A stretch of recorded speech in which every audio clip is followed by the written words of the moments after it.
D'après Kofi Annan, la liberté ne connaît pas de frontières. C'est pour vous prouver le contraire que je me tiens ici devant vous.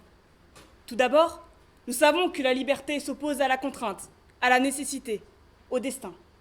On ne peut pas la connaître, seulement la penser. Être libre, c'est choisir une voie pour renoncer à une autre. C'est faire ce qu'on désire, sans rencontrer d'obstacles dans une totale indépendance. Je vais à présent vous raconter l'histoire de Julia Boyer, une jeune femme respectable de 31 ans, qui a choisi sa voie, sa liberté en renonçant à son genre d'origine. D'abord homme, puis femme. Fin mars, elle s'est faite agresser, verbalement et physiquement, place de la République à Paris, à cause de sa liberté, parce qu'elle est transgenre.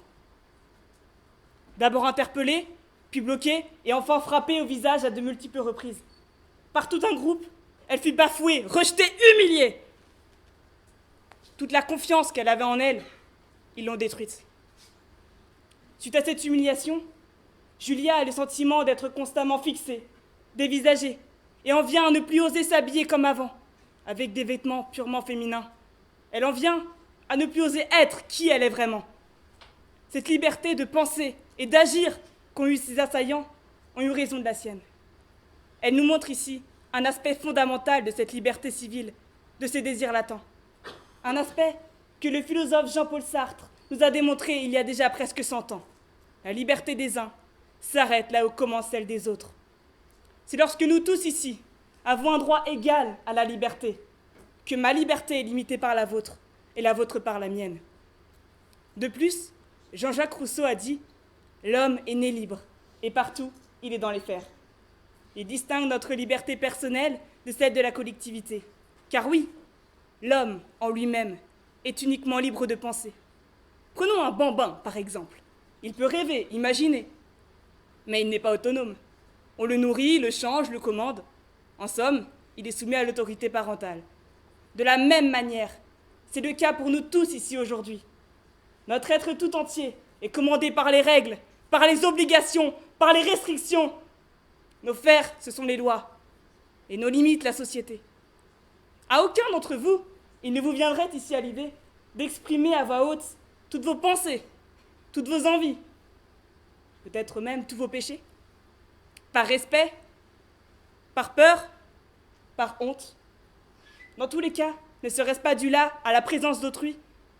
Je m'adresse ici à vous. Quelle frontière, quelle contrainte y a-t-il entre l'homme et la liberté? Eh bien moi, je vous répondrai que le salarié n'est pas libre. Il est contraint par son patron. Le prisonnier n'est pas libre. Il est contraint par ses barreaux. L'homme n'est pas libre. Il est contraint par l'homme. Je continuerai avec Rabelais, célèbre pour ses textes, qui a écrit « Faire ce que voudra ». Cette devise relève du libre arbitre, de nos envies. Mais sait-on vraiment ce que l'on veut? Je voudrais bien être riche, par exemple. Mais puis-je le devenir? Je voudrais bien flirter avec la jolie demoiselle que voilà. Mais elle, en a-t-elle envie? Entre nos rêves et nos envies, notre liberté se trouve vite déçue. Le plus souvent, la satisfaction de ces désirs ne procure qu'un autre désir, devenu une autre contrainte. Finalement, la liberté, comme le savoir, s'apprend, mais ne se transmet pas. C'est par notre âge, nos connaissances acquises au long de notre vie, qu'on l'entrevoit dans nos actes ou dans nos choix. La liberté n'est pas un simple droit, elle se mérite. Lors des Trois Glorieuses de 1830, ils ont combattu encore et encore, guidés par leur drapeau, par la recherche du bonheur, et ils l'ont gagné.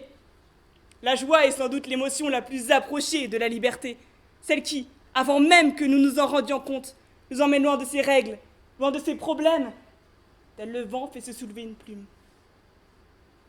En somme, les autres forment la principale contrainte de soi, de notre liberté. L'homme est la frontière de notre liberté. L'atteindre n'est donc pas chose innée.